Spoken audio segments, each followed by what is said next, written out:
Welcome back to Off Ball Takes. This is your host, Jarby Laws, and this is my co-host. For Wells. We appreciate all the support on our recent content, and before we do get started, please don't forget to like and subscribe, and follow us on Instagram and TikTok at the OBT Podcast for more content and updates. Yes, so the 2025 All-Star Weekend has come and gone. It has concluded, right? San Francisco Bay Area. I guess we can just kind of jump into it, and kind of talk about what we thought of the All-Star event. I think we can go through the good, the bad, the ugly, whatever you want. I guess we can start off with some of the positive elements. I do think that there were some good elements in showcasing the Bay Area, right? And like the culture of the Bay Area, right? And the different mixtures of, music and sights and everything. So I thought that was pretty well done. I guess there were elements where they kind of did some tributes, right, to the Warriors. I thought they did a good job with that, right? Where you had the older former Warrior guys, right? Like Chris Mullin and Tim Hardaway Sr. and Mitch Richmond, right? And then you even had guys like Jeremy Lin, I guess, who was like a G Leaguer or D Leaguer there, I guess, at the time. So that was good. And I actually think that there were some basketball elements, like when the games were playing. Some of that was fine, like relative to what we've seen from other past, previous recent All-Star games. But then there were also some negatives too, right? But we'll get into that in a second. But dunk contest, right? Mac McClung, he was the star of the show, right? We talked about that. That was the guy that we picked to win. And pretty much a no-brainer. Although I think Stephon Castle, he gave him a challenge. I think in a way where not that you didn't expect it, but I think it was good to see that somebody put up a fight. But the other two contestants just weren't really up to snuff. A lot of missed dunks, and a lot of dunks that were just kind of just meh, right? Mad like we can do them, like we can't. But just right. in from the perspective of what we've seen from previous dunk contests, 3-point contest came down to the wire, right? So there were certain elements of that I thought were solid. Skills challenge, that was easy to follow, right? They kind of went back to a more basic style, right? With the passing, the shooting and layups and dunks and whatnot, right? So it was a lot easier to follow, I think, than previous ones, right? But, then you have the elements of, I think, some of the presentation elements where it just kind of felt like some of the problems that people have continued to have with some of the broadcasting with some of these games just continued to kind of rear its ugly head, right? Where you had some of the elements of, some of the guys, that a lot of people like, right? But, just kind of the continuing sort of just criticism of the current product, right? And not really talking a whole lot about the game. It was kind of more about a lot of outside stuff, right? Which, again, some of that can be funny and entertaining, but it can also, again, kind of take away from some of the elements of the basketball game itself, right? Again, the continued issue of some of the stars not showing up to some of the bigger competitions, even though, again, Mac McClung gave us a show. So it wasn't like it was his fault. He pulled off some great dunks. It just, again, and the worst part is the fact that, it's a tease, right? Because, the guys on social media would be like, we might be in it. We might have to do it, right? Even though we know they're probably not going to do it, right? Because that's kind of happened like every year for the last few years, which, again, it is what it is. But I don't know. It still feels like it was kind of a wash, right? Where, again, there was some good, there was some bad, a lot of mixed, a lot of meh, right? And it just kind of, you just kind of come out of it just more so like, I'm glad it's over, right? You don't really come out of it thinking like, that was awesome, that was amazing, everything was great. There were some presentation elements that were cool. Some of it was kind of going back to the past, I guess, because this is TNT's last ride with the All-Star Weekend, right? So there was some nostalgia elements there. All fine and dandy, but, once again, you're not coming out of it remembering it 12 months from now. You're just going to like I said, you're going to be glad that it's over, and you're just going to be like, that was a lot of nothing. Yeah, in my opinion, I wish I could have the weekend back, to be honest. And I think, I've said that before previously. So honestly, in my opinion, the product hasn't really changed in terms of the enjoyability of it. Personal favorite was definitely the dunk contest. I thought that was awesome. Like you said, Stephon Castle and Mac McClung, dueling it out, in my opinion. I think Stephon Castle, I thought his ratings kind of were snubbed, in my opinion. I thought he should have been rated a little bit higher. I think on his first dunk of the second round, just because it was something that we hadn't seen, ever or in a while. You know what I mean? So props to him for bringing that creativity. And that's what I think we talked about going into the dunk contest was Yeah. we knew that Mac McClung was going to bring the creativity because he has the hops and stuff like that to go with it. But where the other guy's going to be able to live up to that, not really, except for Stephon Castle. So shout out to Stephon Castle because the other dunks, I mean, those were just rough. But 3-point contest, I wasn't really enjoyed. I didn't really enjoy that one a whole lot. Skills challenge, just kind of so, just kind of typical. I think that's probably the event that needs to go. And then for the All-Star game itself with the stuff like, the 4-team tournament thing, I mean, it was okay. I just don't, I really didn't even understand why the Rising Stars were there, to be honest, but that might be a personal gripe that I had, but I don't know. Overall, I just wasn't really thoroughly impressed. It didn't seem like the energy was there from everybody, and I think that's the problem. Like, you have a select few guys who are taking it pretty seriously and showing some effort who really do want to put on a show, and then you kind of have others who I think you can tell are for sure just backseating and enjoying the break, which I think they deserve because that's what this really is. It's a break for players to relax and just just themselves. But at the end of the day, I think that's the problem. It's also a product as well. So when you're putting on a mediocre show in front of people, I think you can't really get mad at the fact that people aren't happy with it because in my opinion, like I said, I'm glad that it's over and I wish I could have my weekend back. Yeah, and that's kind of the thing, like you mentioned, with some of the formats, right? Like we had picks for each of these competitions. Whiffed on a lot of them, unfortunately. We did get Mac McClung right. Yeah. I got the OGs correct in the All-Star game. Even the celebrity one we messed up on. Yep. It was bad. Yeah, and those weren't even like that. The celebrity game wasn't even enjoyable. Sometimes those are pretty enjoyable, but this one, I don't know. I just wasn't feeling it. Right, yeah, and it like some of these, it kind of happens. Like with the 3-point contest, it's who's hot, but it's funny, right? Because you had a couple of guys, right, like Darius Garland in the first round, he was on fire, right? Because he had basically, because he and Buddy Hield had the 2 highest scores in the first round, right? Hield had 31, so he went almost perfect, right? But then in the second round, he couldn't hit anything, right? And then Tyler Hero, right, was solid in the first round, right? Wasn't the best, but certainly wasn't the worst at all, right? He was able to get in there, and then he ended up being the best of the second round when it kind of felt like people started to run out of steam, right? A couple of guys just probably shouldn't have been there anyways, right? Agreed. Yeah, like Cade Cunningham has had a great season, but he should not be in the 3-point contest. I don't know if there's like a scenario where maybe there's like a percentage cutoff. I mean, he's like, and his 3-point percentage is fine, but it's like 35. Yeah, but not 3-point contest worthy. And like there are years where guys will have down 3-point percentage years, like say Lillard, right? He's not shooting 40% from 3 every year, right? But he also, since he had already won it before, like you kind of get an invite, I guess, to come back the next. He could have right? three-peated, right? Exactly, right, and he did.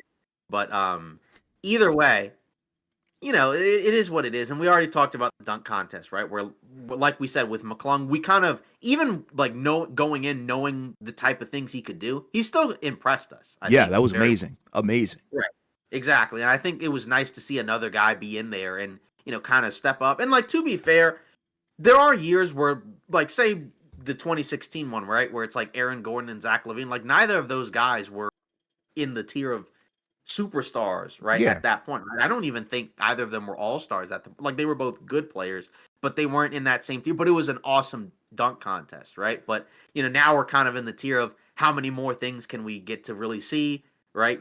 Which guys are capable of pulling that off. Like there are some guys that just shouldn't be there, right? And agreed. We don't have to name names, but we know who they are. But either oh way, boy.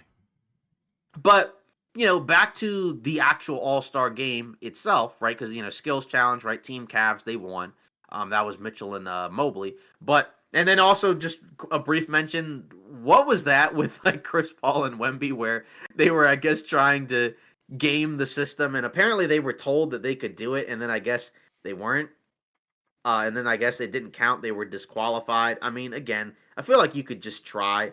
And like with Wemby, it was kind of funny, right? Where, he was one of the guys that kind of talked about, I'm not here to make friends, basically kind of like trying to showcase that he was taking the game seriously. And That gave a bad first impression, but then in the Hmm. All-Star game, he was trying and he he did a good job I think at, showing like, "Hey, I care about being an All-Star and I care about, like you said, the product." Right? And making sure that it's an enjoyable product. So, not really any issues there, just kind of a glitch in the system, but with the All-Star game, yeah, we can talk about that, right? Obviously, you had the new format and we got to see it where, it's not a normal game, it's a tournament style, right? Where you had the four different teams and you had the Rising Stars, like you said, they played the OGs, right? And then you had, right, what was it? Team World, right? The world team, right? It was that was Barkley's team. Yeah. And then you had the Young American Stars, right? That was Kenny's team. Yeah. But either way, you know, it's funny because it was kind of weird to see the Rising Stars, like you said there, and like to their credit, like they gave the OGs team a scare. I mean, you could kind of tell that the OGs team really wasn't trying a whole lot, like not taking it No. seriously at different points until closer to the end. And like there were, and like the Rising Stars, they tried sometimes, but then there were other times where you could kind of see they were caught by the All Star bug too, right? Where they had a few possessions where they kind of just let guys go. And it's the All Star weekend. It's in an All Star game. It's fine. But yeah, I think Draymond, right? He had a few quotes, right? Because he had the one where he basically said that these guys don't deserve to be in the All Star game. I mean, it's kind of harsh, but I think I can understand because, when it's at least for the All Star game, that should just contain the All Stars. I don't think, again, and they didn't play poorly at all, but I think you could just kind of save them for the Rising Stars. I don't think you need to have them in the All Star game. You should just have it between the All Stars, I think, because that's what it is. It's the All Star game, right? So Yeah. that's something that I would change. But just in terms of the tournament style format, right? You did have the OGs winning, right? They won over Barkley's team, right? And Steph Curry ended up taking the All Star MVP, right? That's his second one because I believe he got his first one back in 2022, right? That was the year they won the title. So, and apparently Draymond's stamping it down that they're going to win the title, right? So we'll see if that comes to fruition. But either way, what did you think of this new format? Because it definitely made some things, I guess, a little bit different, right? Because we've seen them play to a score, just not in the tournament style, right? Like the last few, I think last year's was different because that was just a regular game, right? But like the other ones before that were two scores, right? So, I mean, I don't know. I kind of just prefer East and West, right? And just have it be the normal quarters. I mean, if you wanted to the fourth quarter to go to a final score, okay, fine, whatever. But I don't think you really have to have the tournament style because it didn't really change the level of effort that we saw. Because even in previous All Star contests, usually what happens is very early on, it's pretty lax effort, and then it amps up as the game goes on, right? And that's kind of what happened here. It was the same thing. It was just a tournament style.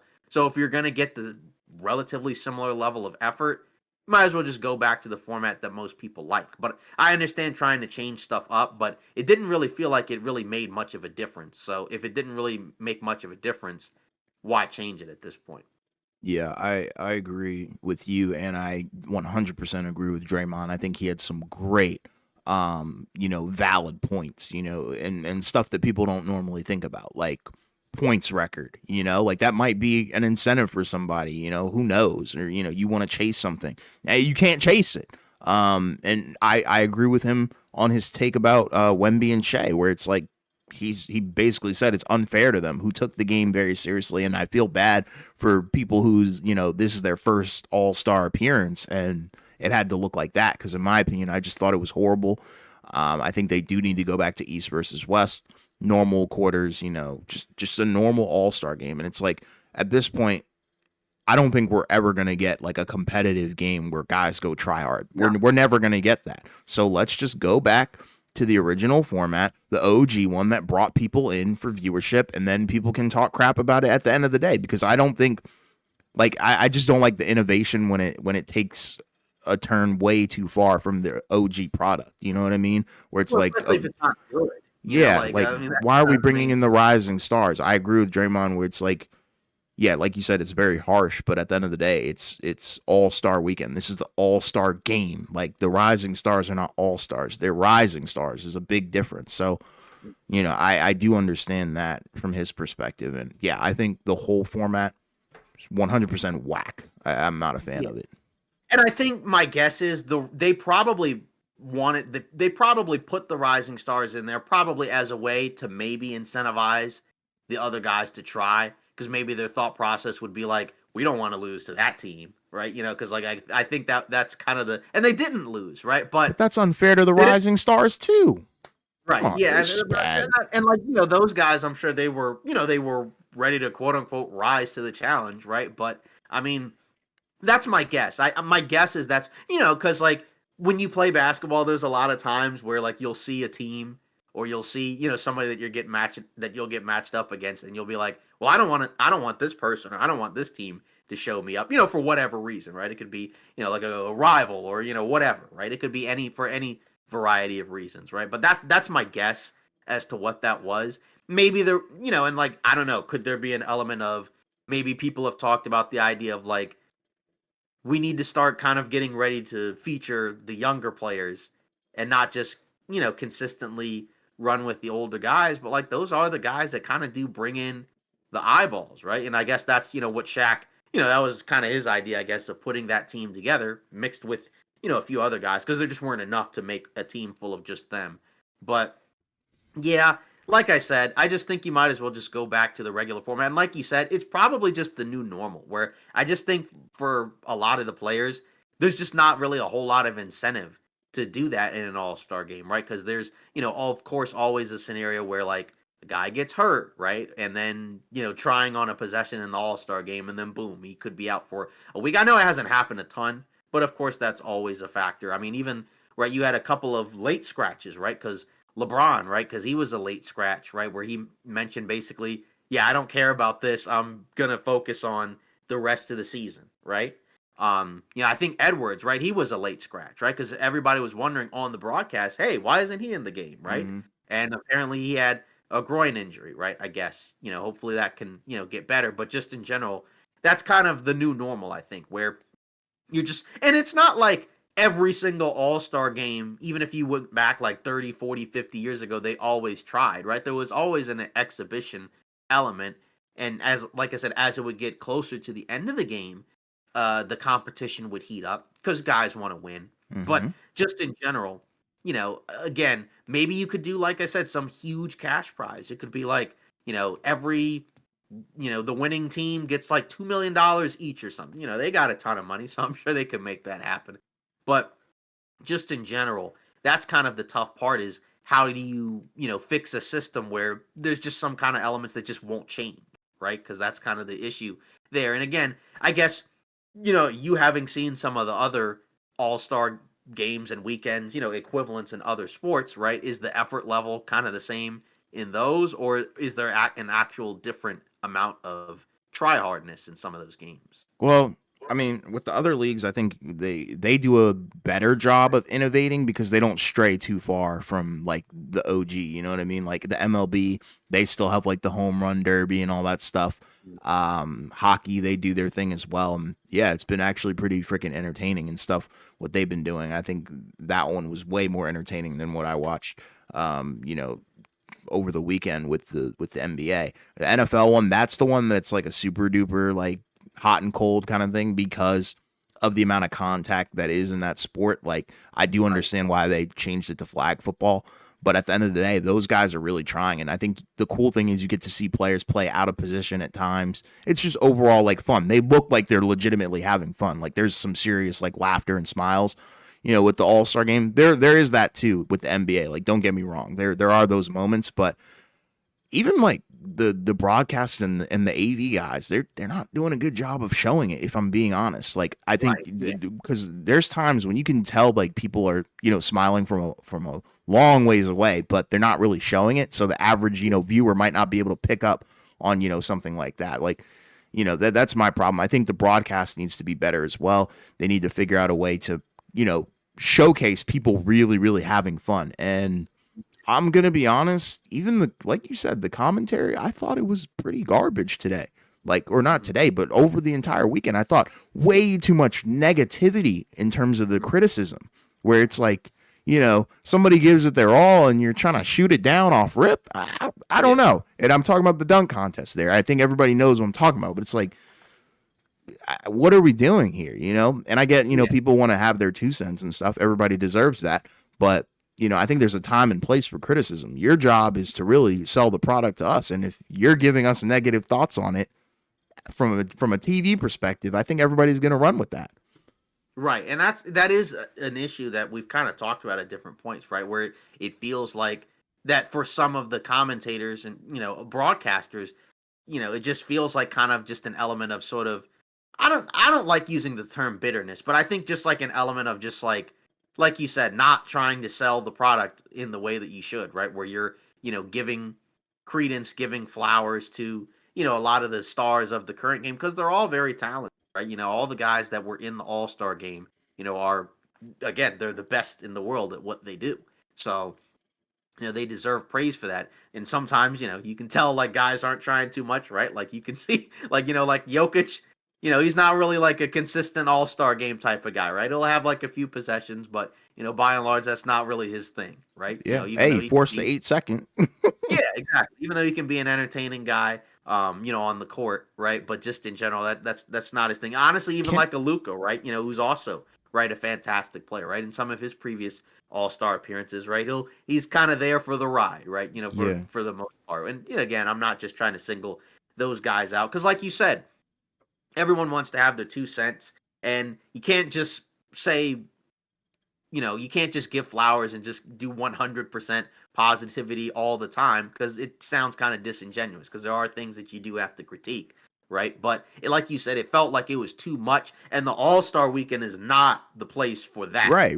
Agreed. All-Star Weekend is the time for the celebration of the NBA and all the things that make it special. It's not really the time to, complain about what's wrong with it, right? Without talking about, some of the good aspects of it. But I also understand from a fan viewing perspective, it's hard to watch it and completely enjoy it. And again, there were elements that I did, like I said, there were some on the court elements that were fine, that were solid, right? Relative to what we've seen in previous years, right? Like skills contest, fine. Dunk contest, good, right? 3-point contest, it had some tension, some drama at the end, right? So you did get a little bit of that. All-Star game, again, there were some tense, close moments, but then it was just kind of watered down, I think, by the broadcast, right? And again, I guess this is TNT's farewell salute. I don't know if there's some sort of sour grapes. I don't know if there's some sort of just giving a middle finger on the way out. I don't really know, but that part was kind of disappointing. Yeah. And you could even too see, awkward. like, with some, yeah, you could see even with like some of the players where you could tell like when they were on the court and they were like, all right, enough of this, right? When there would be kind of the long exchanges between, like a Kevin Hart. And, that needs to stop. Yeah, and it was just like, it was kind of, I guess, fine about 10-ish years ago or so, right? But after a while, right, it's just like it doesn't work. And it was different. Was it Kyrie and KD? They were on like the bench or whatever. I think Kyrie was like, "What are we doing, man?" I think he literally said that. Right, and we got like 3 different instances, right? It was like SGA, it was Jaylen Brown, and I think, like you said, Kyrie. And, like 10 years ago, right, it was fine because it wasn't all the time, right? It was kind of worked its way in, right? Like we had the moment where it was like Kevin Hart and Draymond Green with the 3-point contest. Right. That was fun. That was fine, right? Or like, he's in the Celebrity All-Star game, right? That makes sense, right? He's a celebrity, right? And so it makes sense to have, him a big part of that, right? Because, he can add, whatever, right? It's just, for this one, it just doesn't work. It just doesn't work. It felt way too corny. Yeah, and it's not enough focus on the actual game itself, right? So that's kind of the part that feels disappointing, because for the broadcast, their presentation should be better than that. And like, for the dunk contest, like there was the element of nostalgia, right? Where they started it off by showing, here's that awesome dunk contest that everyone remembers now from 25 years ago. You're not probably going to get that today. Yep. Right? And again, like McClung, he had great dunks, right? But, Creative. That whole dunk contest at that point, like everybody had some crazy dunks, back then at that point, right? That's considered one of the greatest slam dunk contests ever, right? So, they were kind of trying to buy into that. And like I said, there were some elements that were cool. It's just like the nostalgia stuff. It just felt kind of funny, just from the perspective of, you can't sell it on the current version of it. So you have to go back to the old version of it. But you're not trying to make it remotely similar to the old version. So that's kind of the problem there, like you said, where, sometimes it's fine to come up with new ideas, but it only makes sense if it's good. And, like you said, if there's a way where you can still kind of make it like not completely jarring, unless it's like a scenario where like, it's fine, right? Because like when they went from the old four quarters to, all right, the fourth quarter, you play to a score, right? I think they had the normal All-Star game in 2019, then 2020 was the one where they had the Elam, style fourth quarter, right? That was fine, right? Because Great even though it was innovation. so different in the fourth, right? It was different. You still were kind of eased into it in a way where, again, it still made sense. It still felt at least somewhat familiar, right? And that But was when AD won it off the free throws, right? yeah. Okay. That was the only part that, like, yeah, everybody was like, But all right. still, though, it was a Yeah, good thing to have the target score and it was competitive. It felt good. I was exactly. like, oh, who's going to win this? Exactly. But with this, I was like, bro, what the Right. heck am I watching? Exactly. And it's just like say an NBA Finals, where not every NBA Finals is a classic 7-game down to the wire series. That doesn't always happen, right? You're Yeah. gonna have some finals like the one from this past season, right? Where it was kind of a drubbing, right? It was a Yeah. 5-game quick series, not a lot of drama there, right? Like that happens. Yeah. But it's just kind of I don't know. It's just kind of like what I said, is where it just feels like a little bit of a wash, and you do kind of wonder where do they go from here with the All-Star weekend, right? Like what are they going to do from here on out? Because again, they tried the new format. I don't know what the overall reception is, but again, I mean, again, online is not necessarily real life, right? But it didn't really feel like you got like a ton of positive feedback about it. Again, there were positive things to see. There were some positive aspects of it, but I didn't really get the sense that anybody thought that we need to keep the tournament format. That was Yeah. not considered one of the positive elements, because it didn't really change anything.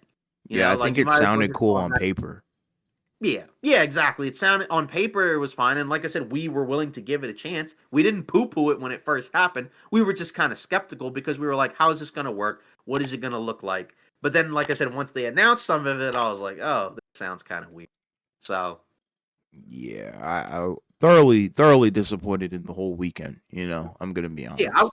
I will say it was cool that Steph got the All-Star Yeah. MVP, right? Awesome. And this is San Francisco Bay Area, right? So this is his stomping grounds in terms of where he's been his whole career, right? Obviously, it's been kind of a tough season for Golden State. Maybe they got some help, so now we'll kind of see where they go from here. But from that aspect, it was nice, right? Because the next few seasons, right? Like next season it's going to be in LA, right? Although I think it's supposed to be in the Intuit Dome. It's not supposed to be in the Crypto.com arena. So we'll see what that looks like, right? Where you'll have some elements of the Lakers, I guess, whatever Clipper history you want to work with, and things like that. But yeah, like you almost kind of wonder, like, should you just kind of can it all together and just kind Hmm. of just like you said, almost just kind of give it a break. But you'd like to at least keep some of it, just because it's always kind of a fun time. But it seems like the fun has kind of faded away, been taken out for one reason or another, and I don't really know where you can really go from there. But again, in terms of whatever problems you want to quote unquote assign to the NBA, it's not really a number one issue, but it's something that it just feels like you could do something different. But again, if there's not really an incentive, then like I said, I think that's the game in terms of the effort. That's the new normal. Is just, can you make maybe some of the other side elements more interesting? And that's where I don't know. Yeah, I don't know. It's tough. I don't think it's fixable, from a perspective of, yeah, you can change a rule or a format to make it better. I think you really just have to revert it. Go back to OG, East versus West, hope that it's a classic, and if not, it's not going to be one. Just don't make it look stupid and it be on your part. Like Yeah. I think the league would be better if you blame the players and their competitiveness versus the league and their stupid ideas, in my opinion. Like that's what I think it really comes down to. Because the like, looking back on it, the format sounded great online. When we read it out, I mean, like, yeah, I was willing to actually watch it and give it a chance. But now that I've seen it in action, I think it needs to be scrapped immediately.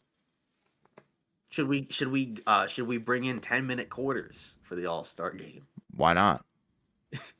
Why not? I wouldn't be opposed to it. Yeah, but it is kind of interesting. And then I guess from an all-star player perspective, it just and I think the other element of it being a tournament style was there were some guys we didn't really get to see a whole lot of, even beyond the guys that just didn't play because they were hurt. Right, like obviously Giannis, we knew wasn't going to play Mm-hmm. because he was hurt before the All-Star weekend, right? Mm-hmm. Same thing with Anthony Davis, right? LeBron was a late scratch, Edwards was a late scratch, so you kind of knew going in. But like some of the other guys, we barely got to see, right? Like, and I mean, like maybe that's just and I know like obviously for the All-Star game, they don't necessarily have it set up where like, oh, everybody plays the exact same amount of minutes, right? Like, no. That doesn't necessarily happen. But just in the tournament style, since it was to like a specific score, it just felt like there were some guys that you know, you just didn't really, like I said, you just didn't Ultra really get. quiet. Yeah, exactly, right? Like, I mean, there like Şengün, right? He had, I think, a couple buckets, right? But it felt like he was barely out there. Now, again, relative to how good he is, how good he is relative to some of the other guys that were on the team, okay, that would be part of it. And that team had a bajillion centers, right? So that's kind of the other element of it too. But it just felt like there were some guys where we barely saw them. And, I guess with the tournament style to a score, it's a little bit more condensed, right? As opposed to a normal 4-quarter game.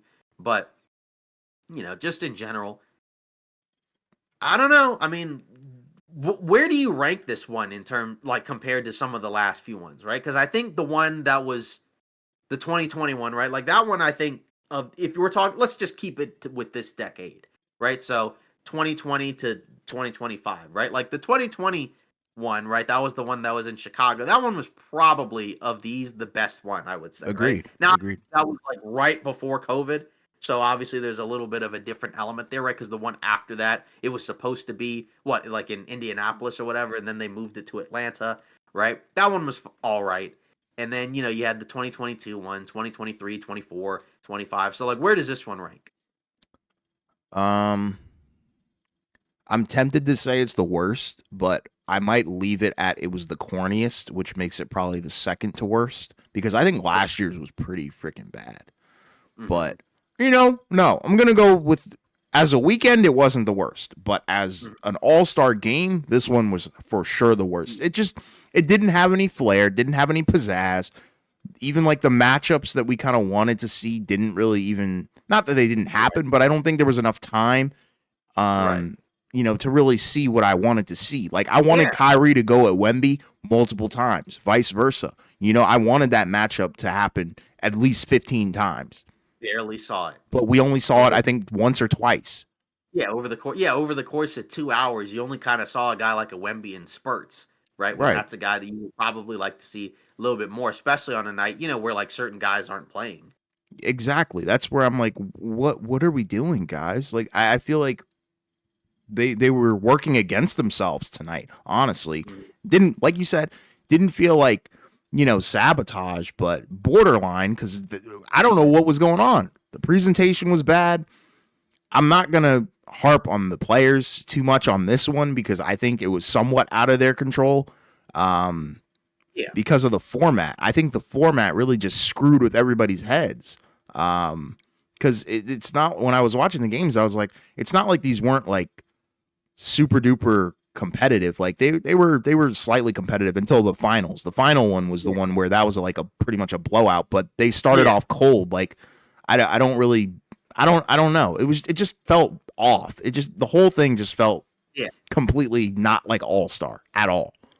The halftime show was very long because I think I took a break around maybe after like the first part of the halftime show, right? And then I took a shower, and then by the time I came back, right, like, at least like 20, 25 minutes later, like it was still going, right? Yeah. Where I think it was like, the TNT guys talking about things.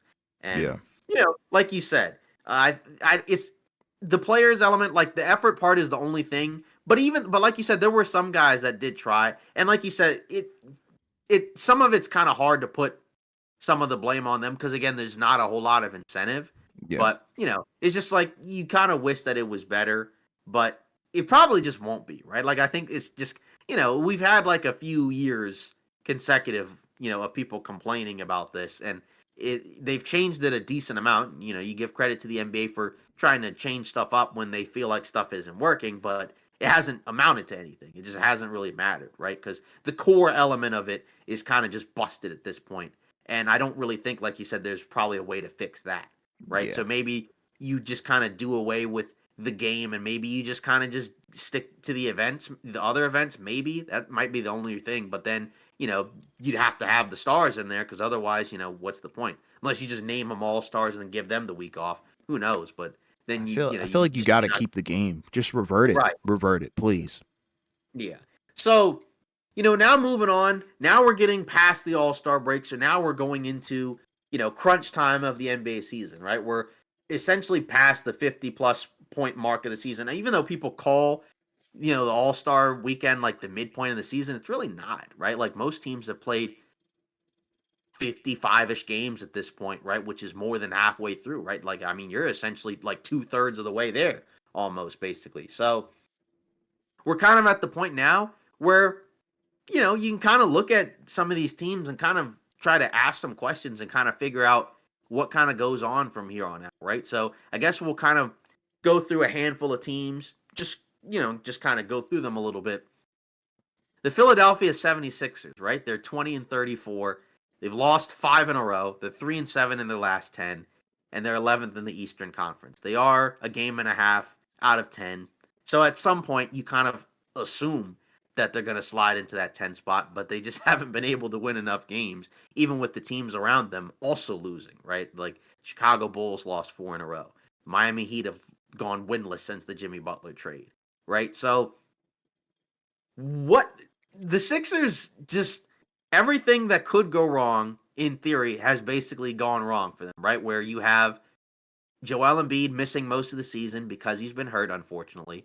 Paul George, right, missing some time, but also just not having really been that good, where it kind of just feels like he may have just kind of hit the point of he might just, not like that he's completely done, but like he might be past the point. But it seemed like he was really good last year. I know they mentioned he's been playing with like injections or something in his hand or fingers or something like that, right? But you have that, and it's just like even elements like Jared McCain, right, who was awesome, right? Like his season ended pretty quickly. Gorshan Yabusele has been really good for them, right? But it hasn't mattered.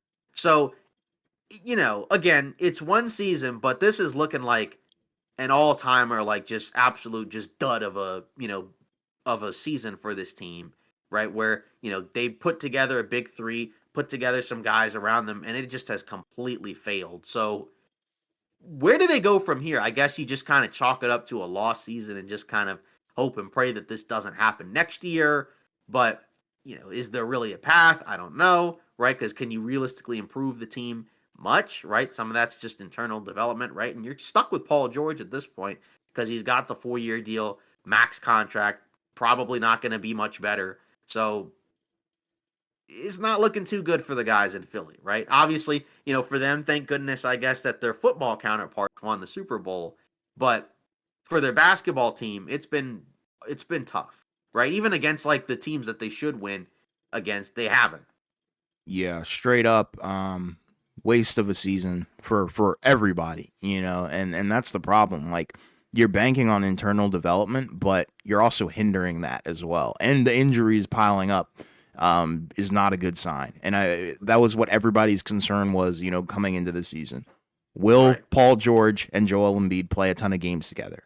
No, they didn't. And it's going to continue throughout, the remainder of the season, unfortunately. And I think it's really bad when, you have Paul George scoring 2 points in a 4-point loss to the Brooklyn Nets, like in 37 minutes of playing time. It's not like he didn't play. So it's games like that where I'm very concerned about what the future holds for that roster. Because I think there's some likable pieces. Like you said, Jared McCain, awesome. Quentin Grimes, picking him up is pretty good. Kelly Oubre, I like, what he's able to do. Yabusele as well. Like, there's some bright spots, but, then you look at the other stuff. Tyrese Maxey, waste of a developmental year for him, where, I think a lot of people expected him to take that leap. And if he took that leap, then this team could be elevated into a different tier. But we obviously had the regression because of the amount of pressure that was put on him with the workload, with Joel Embiid and Paul George missing, a good chunk of time in the beginning of the season. And it continues because Embiid didn't even play, going into the All-Star break. So, it's things like that where they continue to pile up, and I just have no real hope for this team. And like you said, they're on the verge of getting into the play-in, which is awesome. But at the same time, like, they might not do it. They really might not, because if they drop more games consistently than the Bulls, who knows what the end of the season standings are going to look like for them. Yeah, and Brooklyn Nets are right on their tail too, right? Yeah, Which that's is a bad. team that is supposed to not even really Right. be in this, right? Because they traded some guys. Now they still kept some guys, right? Remember, like Cam Johnson was initially at one time the biggest name at the trade deadline, right? How long ago does that feel, Mm. right? And he ended up not getting moved, right? And they ended up they bought out Ben Simmons. Obviously, they had already traded away Dorian Finney-Smith, right? They traded for D'Angelo Russell, right, in that deal, right? Schroeder they moved, but just in general, yeah, just not a good sign, right? And even like the Raptors, right? Like, I mean, they're a little far behind, obviously. We don't know when Ingram's going to play, but they did trade for Ingram, so who knows? Maybe they make a push. Probably not. But just a really rough season for the Sixers. And like I said, I don't really know where they go from here. Like next season they could just not be as banged up, but it still just doesn't feel like you're gonna get a title out of this group because even with Embiid, I just don't think he can realistically play enough games to get them to, enough of a seed to be able to get there. And, even when those guys have been healthy, now their record has been kind of mixed now when all three guys have played. Because at one point it was really good in the handful of games that we saw, but now it's kind of just eh. And it's such a small sample size. But yeah, it's been a huge disappointment. Yeah, agreed. Yeah. So now another team, the Phoenix Suns. 3-7 in their last 10. They've lost 3 in a row.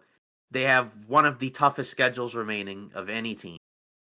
And they're in a really tough spot where it just feels like for them, we know what happened last season, right? They traded for Bradley Beal, right? And in a trade that I think kind of drew mixed results, right? Like some people didn't like it, some people thought it was good. But I think most people felt like they'd be at least a good regular season team. And like they were a solid regular season team last year, right? Because we looked at it from the perspective of, yeah, they got swept in the first round, which is horrible, but they won almost 50 games despite most of their guys not playing a ton together, right? Well, this season, what they did, right? They fired Frank Vogel and brought in Mike Budenholzer, right? They drafted 2 rookies in the draft, right? Ryan Dunn and Oso Ighodaro. They got Tyus Jones in free agency, right? And brought back some of their other guys and gave them extensions. And somehow this season, they seem like they're worse. So, because right now they're a couple games below 500. They're 11th in the Western Conference. Not an insurmountable deficit by any means, but it's looking dark for them. And obviously at the deadline, right, we know that for whatever reason they were they were possibly going to have a scenario where they were going to get Jimmy Butler, but it involved moving Kevin Durant, right, to the Golden State Warriors. He didn't want to go there. So now you just kind of wonder for them, all right, their situation's a little bit different from Philly, right, because it's very possible that if this goes wrong again, they might move some guys, right? Seems like you can't move Bradley Beal.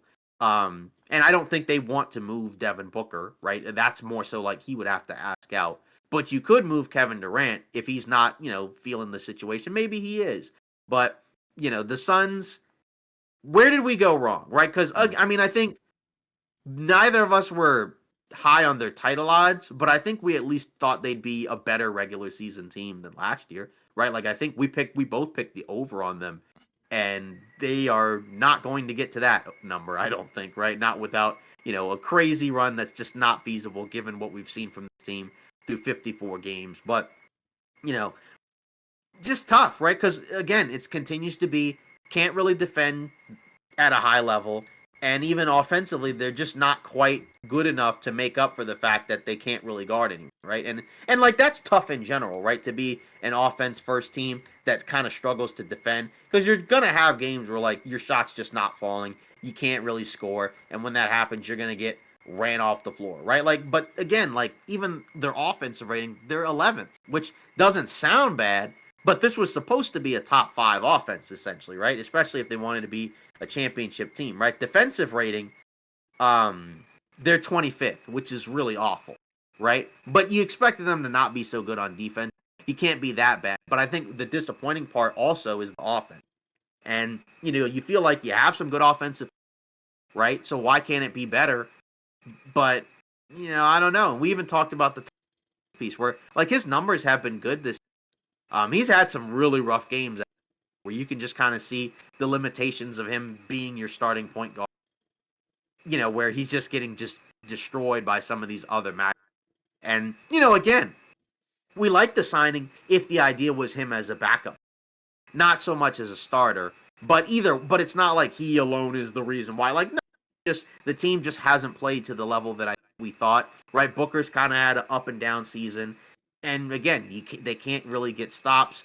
But is there any hope for this team? And if there is no hope for this team, where are we headed? Yeah, I don't think there's any hope.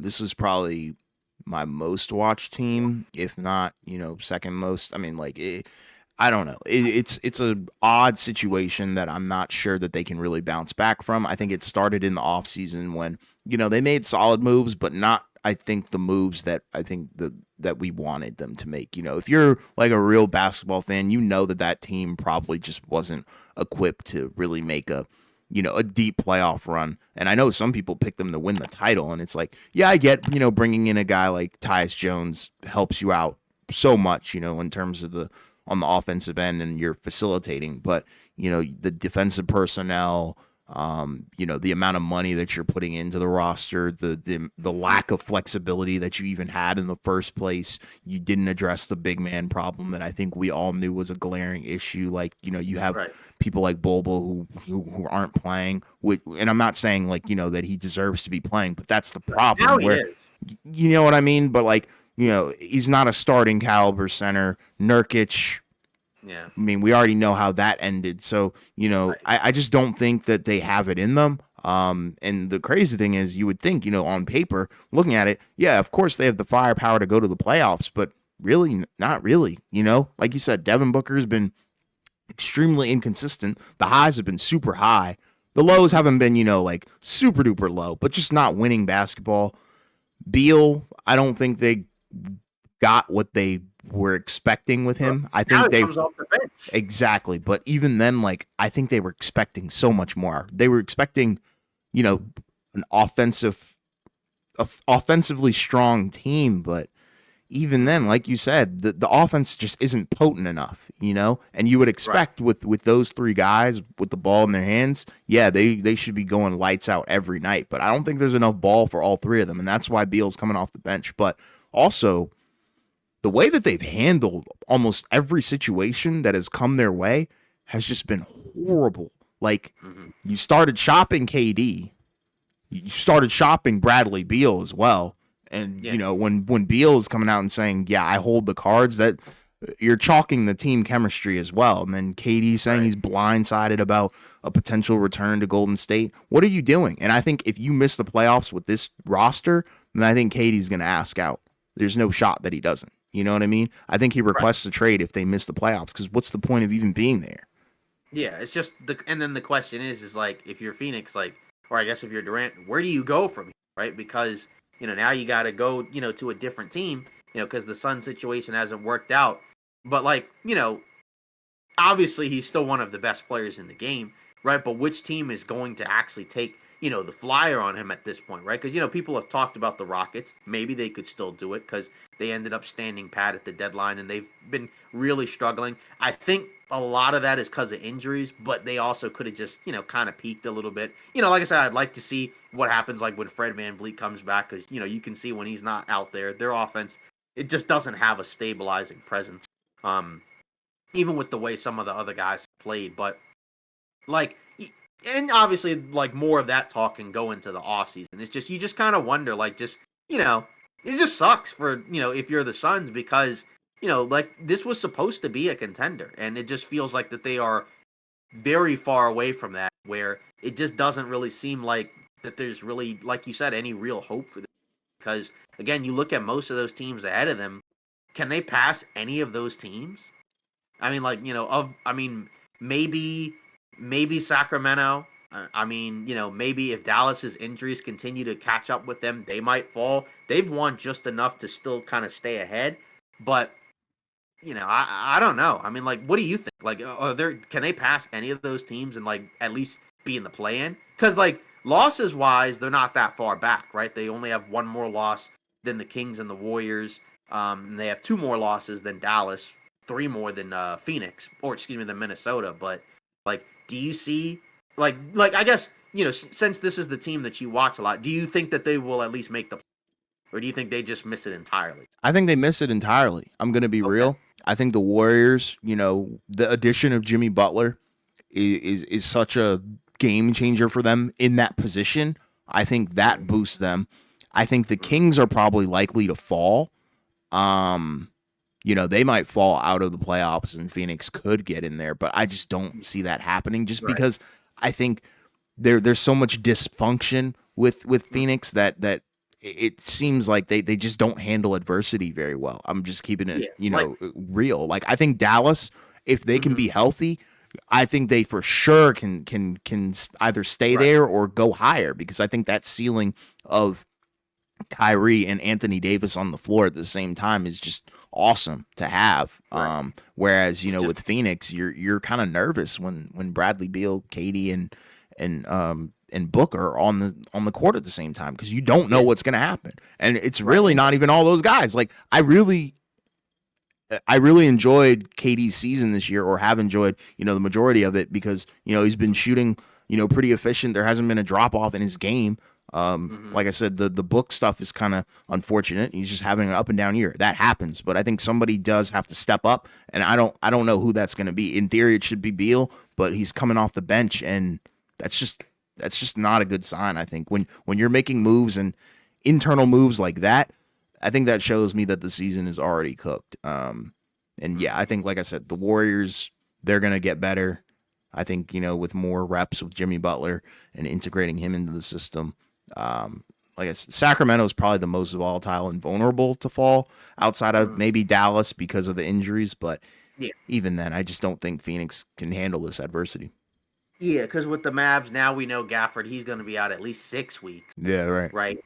And then AD, we know he's going to be out at least, a couple more weeks, right? So he may not be back in March at the earliest, right? And so, without those, and they've been able to kind of hang around and steal some games, right? Like they were able to steal a win against Golden State, right? They were able to eke out a win against just has been bad, right, since they've traded Jimmy Butler. I know they've had some guys in and out of the, but still, but yeah, it feels like unless Phoenix can kind of stay together and kind of just hunker down, it feels like they may just kind of, like you said, just fall out. And if that happens, I don't really know what they do, right? Where it just feels like for the Suns, like since they made the finals, everything's just kind of gone completely downhill, right? Like they made the surprise finals run in 2021, right? But it at least felt like, okay, maybe it was fluky, but at least you could say like it's a young team aside from Chris Paul. Maybe they could get better and rearrange some stuff. They trade for Kevin Durant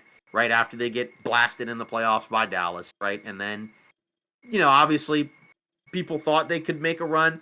They went out, they lost to Denver, right? They had the 2 wins, right, where Booker and Durant.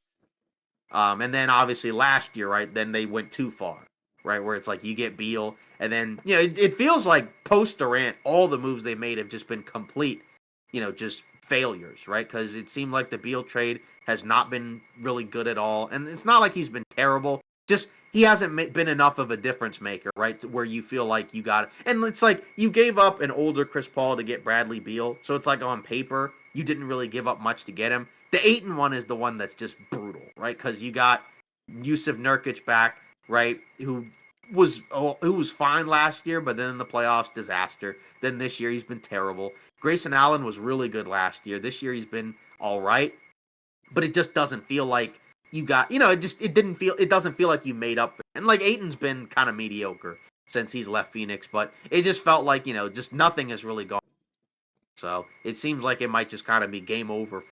We'll see if they can kind of find some type of way to survive. But like you said, it just may not happen. Yeah, I think they're cooked. Yeah, and then just kind of moving on to another team, right? Oklahoma City, right? So what do we think, right? Because Chet Holmgren, he's played a few games, right? He's looked pretty rusty, but how do we still feel about Oklahoma City? Do we still feel, confident in terms of them coming out of the West, or do we feel a little bit more scared, a little bit more concerned, more worried now than maybe we earlier in the season? And they're 44-10, so no issues with the record, right? And they're 8-2 in their last 10, so it's not like they're just struggling, right, at all. It's just considering that some of these other teams got better. Should you be concerned if you're Oklahoma City? Nobody in the West can take that team in a 7-game series. I think they're fine. Okay. What they're able to do on both ends of the floor on a nightly basis, I think is historic. It's tough because that's they're number one seed for a reason, and I think they do get a lot of criticism, and I think when you're number one, that criticism is going to be magnified because last year we heard all the talk about Shea being a free throw merchant. Now that's been amplified, and now J-Dub has been called a free throw merchant as well. So and a fraud. Yeah, exactly, and a fraud as well. So, but I think when those kinds of conversations are happening, okay, that's fine. But in a 7-game series, I don't see anybody in the West being able to hang with these guys if fully healthy. Yeah, they're going to be an issue. Like, and I'm not saying that they sweep everybody, but if that series goes to 7, then Oklahoma City's coming out on top in the West. Yeah, I think it mainly just depends on Jalen Williams, and then Chet Holmgren being a solid third guy, and then the rest of the role players, because it mainly comes down to, can the non-SGA guys get their shots to fall? Because if they can, then I'm pretty much there with you, where I feel like that's kind of the obvious favorite. Outside of maybe like a Denver or something like that, right? But if the role guys can do their thing, right, and they can kind of rise up to the moment, then I think that's where they're going to get there, and it could potentially be like just rolling, right? Because there's a version where it's like, it's fine, right? But it's not necessarily dominant, where like, okay, it could be like a bunch of 6-game series or something like that. Then they win or, get to the finals. But then there's a version where it's like, they win in a sweep. They win in 5. They win in 5, right? Just kind of roll through, kind of like what the Celtics were able to do. And, that's where you just kind of, and like I said, it's dependent on the non-SGA guys, because we know what the other teams are going to do. They're going to basically just kind of shut most of those guys down and just kind of put them in a position where it's going to probably have to be, SGA, but then you still need another person to help you out. You can't necessarily play 1-on-5, right? So it's going to come down to, can you trust Jalen Williams to be able to be a reliable number 2? Because there's going to have to be games where that happens, right? There could be a pivotal game 6, the fourth quarter, they're down like 5 or 6 or something like that, and SGA starts the fourth quarter on the bench, and then Jalen Williams scores a few buckets and they take the lead, right? Something like that. And like you said, the defense is great. My guess is, to some of the other comments, my guess is that I think people feel like I guess Boston last year, where it's like, okay, the numbers say they're historic, but are they actually a historical team? And I guess that's kind of the question that some people have, where they're just going to have to prove it, right? Like Boston was able to win it last year, right? So they were able to prove that all that they did in the regular season was legit, right? So now OKC, they got to be able to do the same if they want to be able to get out of the West and win it. And I think they're still the favorites to come out of the West, right? Like I agree, where I think they're the best team in the Western Conference. Does Denver worry you at all? If if you're Oklahoma City, because there's the element of you have the Jokic element. OKC's got some more size, right? But there's a world where, it's possible Jokic could just still kind of overwhelm that team. And they've been playing really well offensively. They haven't played a lot of, really good teams recently. And I'm not saying, their 8-game winning streak is fake or anything. But, just in general, they've had some guys out, right? They've been stretched really thin. But the big thing that's helped them is Jamal Murray's been Jamal. He had 55 going All-Star game. And so if you can get that version of him with Jokic, that can make that team, I think, a lot more scary. And now they're not kind of in that 5-6 spot. Now they're a top 3 seed with the potential to move up, because they're only half a game behind Memphis.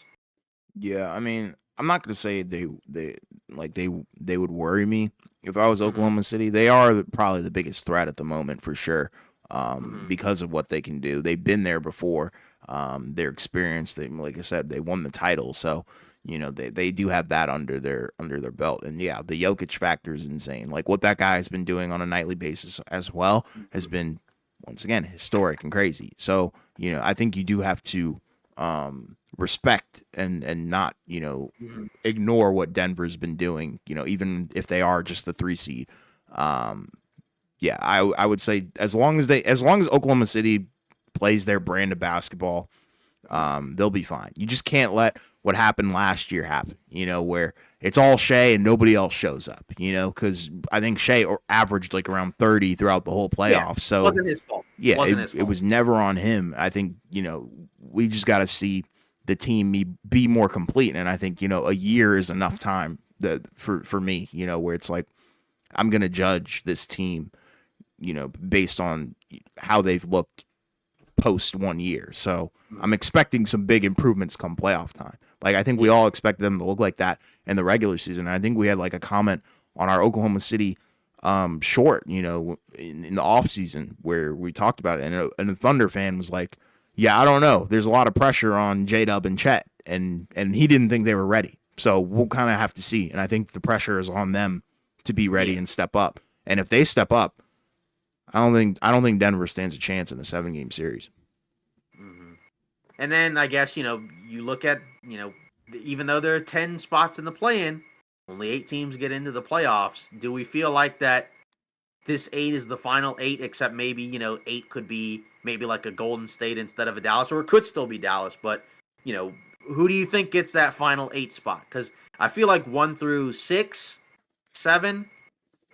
I think you can feel decent about those teams staying in. Like I think top 5, I think for sure are making it, unless they have like some horrific injury scenario. That I think the top 5 are locks. Maybe the order might be a little bit different, but top 5 I think are set. It's just a matter of 6, 7, 8. Clippers have been playing well, so like maybe they're not that far ahead, right? But like, just I guess for that 8 spot, who do you think gets in? Let's say we're talking about Minnesota, or no, not Minnesota, Dallas, Sacramento, Golden State, Phoenix. I guess you're thinking probably Golden State gets the 8th spot, or are you kind of thinking another? I know at one point you kind of felt like maybe the Spurs could get in. Yeah, it was funny. I was thinking the Spurs could. I thought the Spurs were going to leapfrog the Warriors. At this point, I don't know if that's going to happen.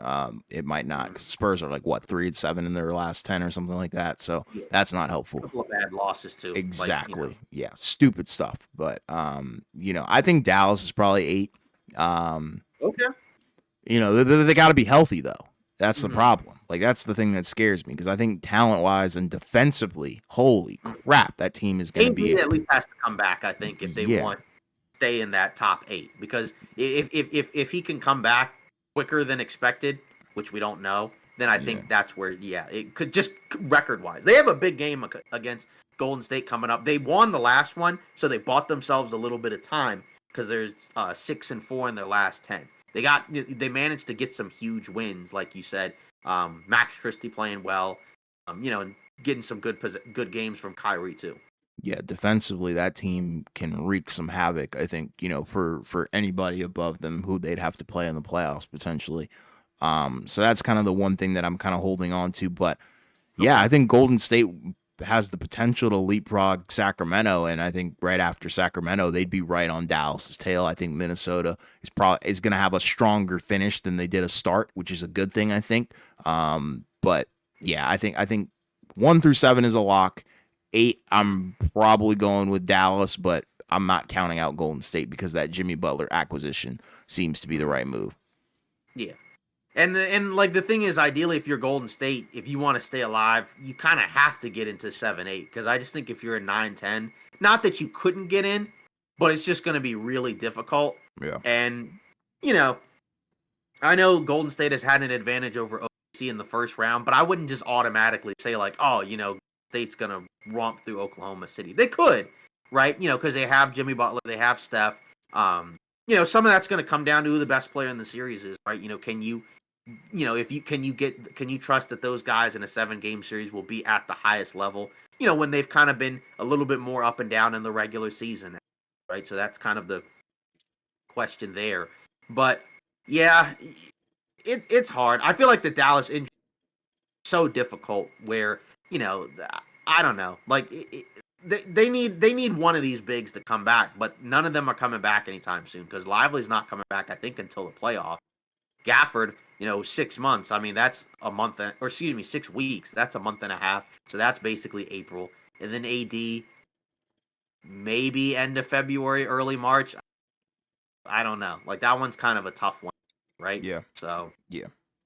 we'll see. But yeah, I think at the very least, I think we pretty much have just about all the teams set. It's just I think the order may be a little bit right. Agreed, Like yeah. I could see Denver maybe getting past Memphis for the 2 spot because they're very close, right? Again, it's half a game. And then Rockets, Lakers, who knows? One of them could be 4, 5, right? It just kind of depends on how they close, right? So, Yeah. what do you think of say like I guess of the lower seeds, which one do you think is the most not like obviously like not scary, but like let's say there's a possibility that 5 through 8, one of those could be in the conference finals. Which one do you think would be the most likely? In the West, right? Yeah, so you got what Lakers, Clippers, Wolves, and then Mavs, Kings, Warriors. 8, 9. Yeah. Those are Yeah, that's a good question. I mean, like, I'm not super tempted to say the Lakers. I know Luka could easily like warm up and have a great finish to the season, but I'm not sure as a collective that unit can really get to the Western Conference Finals.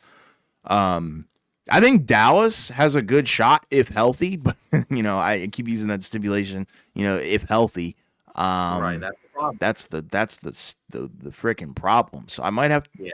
I don't know. I really don't want to pick Lakers. I don't think and the the problem Wolves is- have it in them either.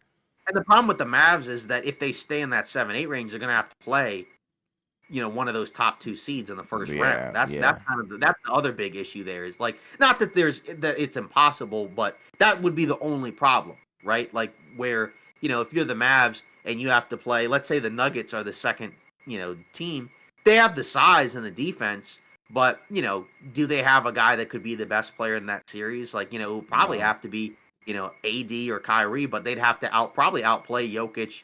And both of those guys would have to outplay Jokic and Murray, and that might be a tough task. Although they have the size, right? So they would have the size and the defense. Yeah. But their guard play is a lot different than say like a Minnesota where Edwards could be a downhill guy, a little bit more so than like a right. Yeah. So I might have to go Lakers then. I might have to just go Yeah, with Lakers, bro. right, and like the issue for them could be not having a great option at the 5. So if Yeah. they play a team that has a really good center, right, like a Jokic or even like like OKC, like it's not like Harden. They have a big front line now with guys, and that could potentially be a problem, maybe, right? That, and for the Lakers, they're going to be forced into playing smaller, right? And they've had some good small ball lineups, but I guess the trump card that they have is the Luka, right? Where like if he can be healthy, he could be the best player, in a series, right, against some of these other teams. It's just for some of the teams there may be a nastier match.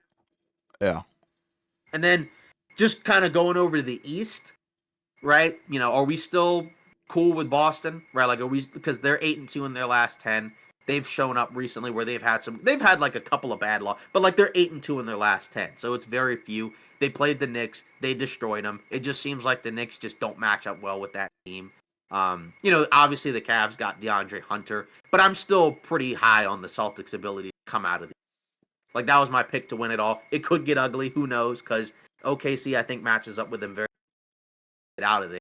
But Boston I think has kind of come alive, and I think they've shown a lot more what they showed during that stretch where they were like 500, right? I think we both kind of called it where we thought it was more of a slump than like, okay, is this team just kind of like like they were going through a slump. Now they're playing better, even with some guys in and out of the line. So I'm not worried about them at all. Yeah. I think Boston's pretty solid. No worries from me on that end. My pick was New York to come out of the East. Kind of feeling a little 50-50 on it. There's a lot of things that I love. Yeah, they've been playing really well. I think the problem with them is like some of the better teams is where it seems like they have an issue with. Yeah. But, I think we talked about it where that could be a team where they might be a better playoff team than a regular season. That's what I'm hoping for. I'm Especially hoping if they that get Robinson back. yeah, I'm hoping that Robinson comes back, and I'm hoping that Brunson elevates as well. As great of a season that he's had alongside Towns, I think they've been a really good duo.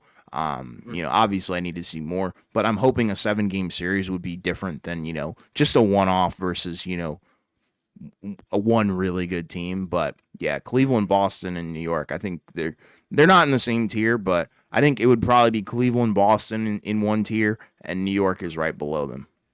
Yeah. And then I guess kind of a last but not least one, right? The Milwaukee Bucks, right? They're 4-6 in their last 10. They got to win over the Wolves right before the break. Right, All-Star break is kind of that weird stretch where you get a lot of crazy results in games. But obviously Middleton now is gone, right? They didn't really, they did make like a significant move, right? But they didn't get back, like Jimmy Butler or Beal. They got back Kyle Kuzma, and he's been solid, I think, in the game that he's played in, right? I think he kind of showed, that what he was doing in Washington was a little bit more of like, I don't want to be here. And I think that was kind of the, how we felt. I think we felt like there's a better version of that guy than what we saw in Washington. But I think it was more. But I think the other question was it gonna be enough, right, for the Bucks to be able to, move up a tier? And TBD, because we haven't seen Giannis play with this group yet. But it still feels like they're still gonna be missing some elements in the playoffs where, you did take away a shot, a guy where when he's healthy, that can be another ball handler, shot creator. I guess now you kind of force the ball into Lillard and Giannis's hands more, and they're, good, really good ball handler, passers, and playmakers. But it still feels like they haven't been able to kind of find the ideal solution for, a good mix of both come playoff time, and you still don't really have a great defensive wing option, I think, right? Like Kuzma, like he's been, I guess because he's healthier than Middleton, he can move better, right? He's been better offensively, I guess. But is that really going to solve some of those issues? Like, if assuming he starts, because he's started in their last game, right? But Giannis hasn't played. So I'm curious to see if he actually does start. Can you ask that guy to guard one of Tatum or Brown? Maybe, but I mean, like, Not gonna you go still well. don't really have. Right. So, like, they still don't have a great option. So it's like, it was surprising, and I mean, I don't know, I guess, like, when you look at the Kuzma element, it's like Middleton just wasn't healthy. And I think that's kind of the main issue where it's like, I think ideally, if Middleton was healthy, you'd probably rather have him than Kuzma. But I guess, like I said, they didn't want to wait around. But I still don't feel like they necessarily did enough to be able to get them, they can win the East. Like, I don't think, maybe if you get like a crazy thing from Giannis, but now he's hurt again, right? So hopefully he can come back sooner rather than later. But I still don't really feel that amazing about the Bucks, right? Where I feel like it's been kind of just like a middling season for them, where it's been much better since the way it started, but I think the end result is still going to feel like a disappointment. Yeah, I mean they really are just missing that elite perimeter defender, in my opinion. And I think they should have targeted somebody along those lines, for the trade. But obviously, who's going to give up a really elite defender for somebody like Chris Middleton, who's injured at this point in his career. Like, they couldn't even move him. Exactly. So that's where I think their hands were tied from the jump, which is why I wasn't too impressed with their offseason to begin with. But nonetheless, they moved off of Middleton. They got a guy who's going to give you, probably more production this season, which like you said, was probably their goal. But I think their end goal should be, okay, if we're going to move forward with this, Dame and Giannis era, we need to retool and figure out a way to get, an elite defender that can help slow down some wings and guards, in my opinion. So I think they need to find, that Swiss Army knife on defense that they can kind of plug and play. Mm-hmm. Not necessarily, replicate what Drew Holiday was able to do, because I think that's something that you're probably never going to find again. But they need to do something to be able to bolster up that defense, in my opinion. So yeah, and like that's the thing where it's like, say they go out in the first round again, they may not, right? Because right now playoffs were today, they'd play the Patriots, And I think they fared better against the Pacers this year than, last season, right? That's a more winnable, especially if you can get a help. He didn't even play in the series last year. But, like, let's say they still don't get to the conference finals, right? So let's say they don't win more than one round. So what is the most likely outcome for that? Is it a scenario where, like you said, maybe they just kind of retool, or is it something like more of a major shakeup? Because we still haven't really gotten any indication Giannis wants to go. But I guess the question is, what's there to retool, right? Like, what realistically are you going to be able to? I guess Lopez, I think he'll be free agent, right? So I guess maybe he moves on. You replace him with someone else, maybe, right? And then, after that, what do you do, with kind of the remaining pieces around them, right? There's going to be guys of agents, right? Like they're more cheap, more cheap, cost-effective signings, right? Like Prince will be a free agent. Gary Trent Jr. will be a free agent. So I don't know. Portis has a player option. Does he pick it up? Or does he just sign it? Does he, opt out and sign an extension? I don't know. But if they lose in the playoffs again, right? My guess would be to start off, they probably would do something different. I just don't really feel like there's any indication that Giannis is going to leave. Like, we've gotten a lot of rumors at points, but it still seems like we're not really headed there yet. I think they're at least going to kind of like try to see what this. But, I don't see really a big pathway to realistically improve this roster relative to the rest of the East. Even if unless there's like some move in the offseason that we don't expect or anticipate. Yeah, their offseason is going to be crucial. I don't think Giannis leaves, but it's not like he hasn't dangled that, over the Bucks' head before. I think, in my opinion, it's all leverage, not necessarily like games and phoniness, but leverage for them to actually do something, in terms of, get me the help or I'm gone, that kind of thing. So that's what I think is going to happen, if they're a first round exit. But I don't think they'll be a first round exit, to be honest. I think they go past the first round. It's just title wise, I don't have them going to the title. That's the legit way that I feel about the team. Not a bad team, just I don't think they have a championship in them with the roster as currently constructed. Right. You need an elite defender. Yeah, I think they're a tier outside of it. Yeah. I would say. I think they're like right outside the tier of, championship level team. Like, you can put them in contender because they have Giannis, as a superstar, but I think there's a little bit more of a difference between like contender versus championship level team, because I don't really see that as a championship level team. But and it's tough because I feel like out in the West, I think they can match up against some of those Western Conference teams all right. But the East one, I think, is a little bit tougher. We've seen them, against some of these Eastern Conference teams, and it just hasn't worked. It hasn't gone well. And it could look different come playoff time. I just don't buy into this team as, like you said, being able to. But they could. I think they should win at least in the first round and then kind of work from there. Yeah. Well, that's pretty much it for today's episode of Off Ball Takes. Again, let us know your thoughts on the All-Star weekend, what you liked, what you didn't like. Of course, you can leave a comment, on the short that we put out as well, right? Because that's a little bit more of an interactive short for everybody, right? You can, and also let us know your thoughts about some of the questions that we have for some of these teams coming out of the, right? Because, there's still a decent amount of basketball left, and there's going to be, kind of a race for the playoffs, right? Where these teams are going to start ramping up and get ready, for what should be a competitive postseason, right? So we appreciate all the likes and comments and support, right? Don't forget to like and subscribe. We'll see you in the next episode.